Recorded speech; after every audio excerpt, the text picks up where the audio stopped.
seryoso, ginawang taga-bitbit ang Senate President at binoto pa ng taong bayan yan.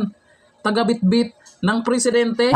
Ay, teka, First Lady pala. Akala ko presidente.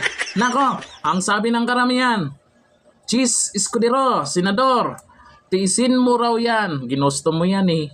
Nako, viral po ngayon ang video na yan na kung saan ay ginawang pag-inom niya ni First Lady Lisa Marcos mula sa champagne ay katapos uminom, pinabitbit kay Senate President Chis Escudero. Nako, ang daming nag-react niyan. Sino nga ba itong si First Lady na yung binoto